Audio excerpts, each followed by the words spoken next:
नमस्कार। आज मैं आप लोगों को English poem the solitary reaper बताने जा रहा हूँ। इस पोएम के पोएट हैं विलियम वर्ड्सवर्थ।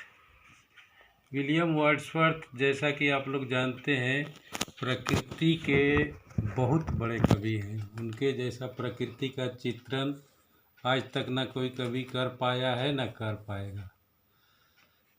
तो प्रस्तुत कविता में द सोलिटरी रीपर में कवि खड़ा है और सुनता है एक लड़की को गाते हुए, जो कि खेतों में काम करते हुए घाटी में गा रही है। यद्यपि कि कवि उसके गाने को समझ नहीं पा रहा है, लेकिन इस कविता को बहुत ही सुंदर चित्रित किया गया है। तो आइए लाइन बाय लाइन इस कविता को देखते हैं और समझने का प्रयास करते हैं। The solitary reaper, behold her single in the field. देखो उसे, बिहोल्ड मीन्स देखना, जो कि फील्ड में खेतों में अकेली खड़ी है। योन सोलिटरी हाईलैंड लेस, जो कि योन मने वह, सोलिटरी एकांत अकेली लड़की, पहाड़ी लड़की खेतों में खड़ी है। उसे बिहोल्ड देखो, हर सिंगल इन द फील्ड, जो कि खेतों में अकेली है, वह अकेली पहाड़ी लेस मने लड़की। Reaping and singing by her self, जो कि फसल को काट रही है। रीप मतलब फसल को काटना। हम लोगों के गांव में जब जाएंगे तो फसल बुआई या कटाई के समय भी कुछ लोग गाते हैं, गुनगुनाते हैं।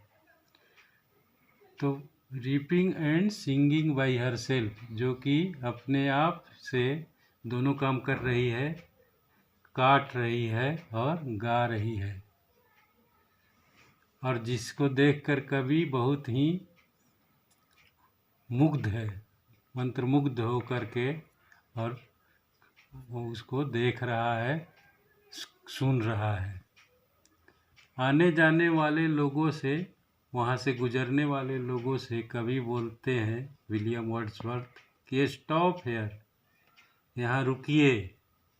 या फिर अगर उसका गाना अच्छा लग रहा है तो रुक करके सुनिए और जेंटली पास, या फिर धीरे से गुजर जाइए। आपको अगर वैसा महसूस नहीं हो रहा है आने जाने वाले लोगों, तो गुजर जाइए। Alone she cuts and binds the grain, वह अकेली लड़की अकेले ही फसल की कटाई कर रही है और बांध रही है अपने बोझा को, अनाज वाले बोझा को। धान या गेहूँ, मकई, कुछ भी हो सकता है। उस बोझे को वो काटती है और बांधती है और गाना भी गा रही है। एंड सिंग्स ए मेलानकली स्ट्रेन, और गा रही है एक, यहाँ पर नया वर्ड आप लोग के लिए है, मेलानकली स्ट्रेन, जिसका मतलब है दुखद गीत। ऐसा प्रतीत हो रहा है कि जो कुछ भी वो गा रही है वह दुखद गीत है। O listen for the vale profound, अरे सुनो, the vale profound, for the vale profound, vale profound का मतलब गहरी घाटी, is overflowing with the sound, उसके गाने की आवाज़ इस वैली में, इस घाटी की गहराइयों में गूंज रही है। सुनो लोगों, उसका यह संगीत इस घाटी में की गहराइयों में पूरी तरह से गूंज रही है, जिसको कि महसूस करता है कवि। Will no one tell me what she sings? अगले स्टांजा में कवि कहते हैं कि Will no one tell me, कोई तो हमें बताएगा कि what she sings, कि वह क्या गाती है, अपने संगीत में, अपने गाने में क्या गा रही है। Perhaps the plaintiff numbers flow, plaintiff numbers मतलब दुखद संगीत, शायद वह दुखद गीत को गा रही है। कवि यह कल्पना करता है, उसको समझ में तो नहीं आ रहा है, लेकिन कल्पना करता है कि शायद दुखद गीत को ही गा रही हो। For old unhappy far of things, जो कि पुराने नाखुशी भरे दिनों, बहुत पहले की चीज़ों के बारे में। एंड पेटल्स लॉन्ग एगो, या फिर वो बहुत पहले की युद्ध संबंधी नाखुशी या दुख हो सकता है, जिसके बारे में वह गा रही है। कवि इसको कल्पना करता है। और it is some more humble lay, humble lay का मतलब यहाँ पर बताया गया है साधारण गीत, या फिर यह कोई साधारण सा गीत में से कुछ, उससे कुछ ज़्यादा हो सकता है, जो कि फेमिलियर, परिचित, फेमिलियर मैटर है, जो कि हमारा परिचित मैटर हो सकता है।